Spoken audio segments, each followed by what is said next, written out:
because I didn't know what it meant.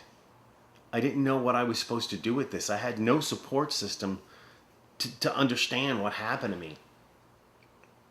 And ironically, as the days and weeks and months started to advance, unique things started happening for me. I think I opened up some type of door, because from that point, intuitions became more heightened.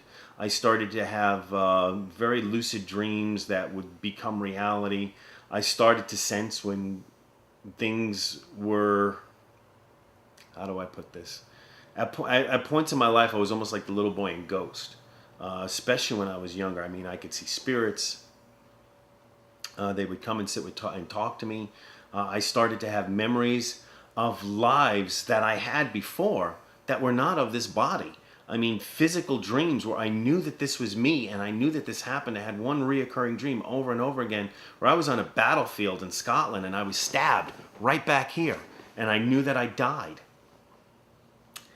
And I just knew at that point that everything was so much bigger than I'd ever been led to believe. That there was a purpose and a plan, but that it was not something that we could understand in just one day. It's taken me almost 44 years to start to comprehend the message from when I was 9 years old underneath the water and all the things that started to come out. Everything has become clear to me clearer to me over time. My past life memories have become more vivid. Once I got into a standard meditation practice and I was able to open myself up to receive this message. Even the understandings of what these memories meant and who they related to and people in my current life who were connected to me in my past life have become clearer. I'm in the process of finishing a book called My Journey Towards the Light. And in this, I go through all the changes that have transpired within me as a person to take me from point A to point B. Being trapped under the sand, or being trapped in the sand under the water, was definitely one of those road signs that screamed out at me and said, hey, this is something important, notice this. I think it was intended to be a test for me, for self-sacrifice, and for courage and compassion. My second big test that took me a long time to pass occurred when I was about 16 years old. We were living in Central Florida, and at that point, I had been given a bow and arrow, and I was very into weightlifting, and I was, typical young jock, and I was outside shooting the bow in my yard, and it was a 60-pound bow, and I remember seeing my veins start popping in my arm as I was holding this bow. And I remember feeling all kinds of powerful. I don't know if I was having some type of memory of when I was a warrior or something, but I was full of myself. You know the expression, guys full of piss and vinegar? That was me that day. And earlier that summer, I was always very spiritual, and I would go to church, and I was in the CCD, and I was always around the religious environment, studying dogma. Somebody had instructed me on how to do an exorcism. Well, at that point, I don't know why, but I remember saying that I was so powerful. I even taunted my weapons to the heavens and said, I'm more powerful than the devil. I said, don't mess with me, devil, because I could smite you from this planet. I was really a very ego-filled young man. When I went to put my bow away in the garage, the very, very back end of our garage, there are two double doors that led to where the fuse boxes were, and then underneath that it went to the dirt crawl space underneath the house. We had one of these old plantation type houses on the St. Johns River. And this door was always shut because it was always nasty and stinky back there. And for some reason this door was cracked open. And as soon as I walked into that room, into the garage, I was hit with this chill. When you walk into a room and you know somebody's there and they're hiding, but you just know that they're there, you feel it, you sense it. Just this overwhelming sense of evil right there.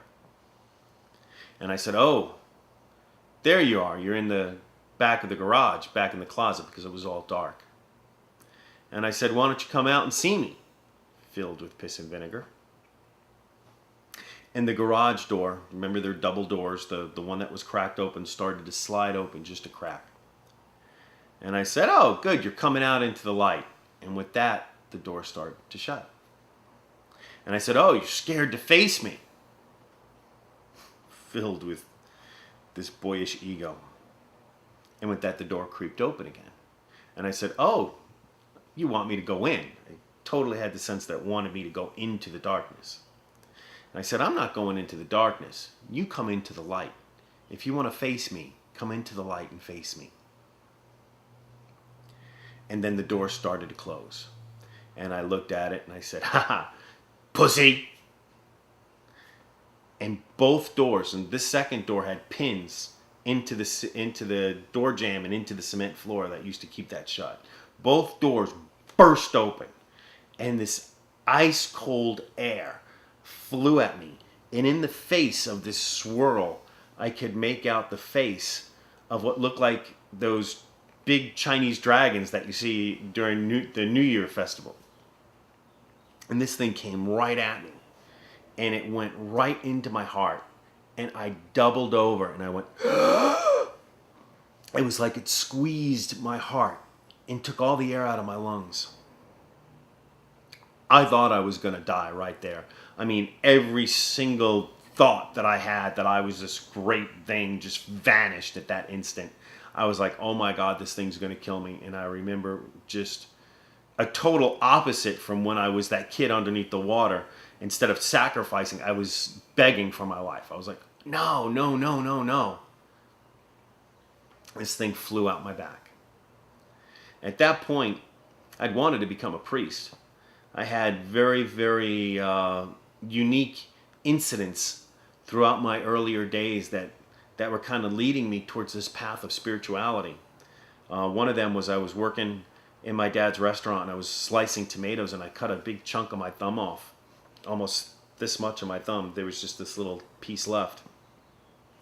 And it was bleeding profusely. They took me to the doctor and doctor said, "Where's the piece?" And my mom said, "Oh, we just rushed over. We couldn't find it." And he goes, "Oh, too bad. We could have sewed it together and I was going to have a nub." And they cauterized the skin, which hurt so much, smelled horrible, and they wrapped it up with a bandage. That night, I'm sitting there in my bed, and I'm crying really, really bad. My mom came in, and she said, "What's wrong?" I said, "Mom, I really don't want a nub." And she said, "Well, why don't we pray over it?"